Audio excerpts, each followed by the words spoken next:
স্বামী ও সন্তান হারানো নারী মুচি রামরতিকে পূজার উপহার সামগ্রী দিয়েছে বসুন্ধরা শুভ সংঘ। বৃহস্পতিবার বিকেলে নারায়ণগঞ্জের চাষাড়ায় সিটি হকার্স মার্কেটে রামরতির হাতে এই উপহার সামগ্রী তুলে দেওয়া হয়। এতে প্রধান অতিথি ছিলেন জাতীয় দলের সাবেক ক্রিকেটার মোহাম্মদ শহীদ। বলেন, বসুন্ধরা শুভ সংঘ সবসময় ভালো কাজ করে থাকে।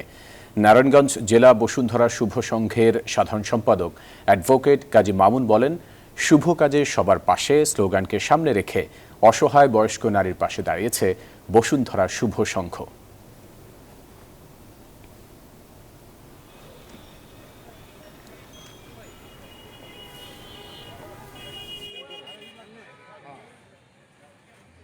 হাত করি আর দোয়া করি, আশীর্বাদ করি, দোয়া করি।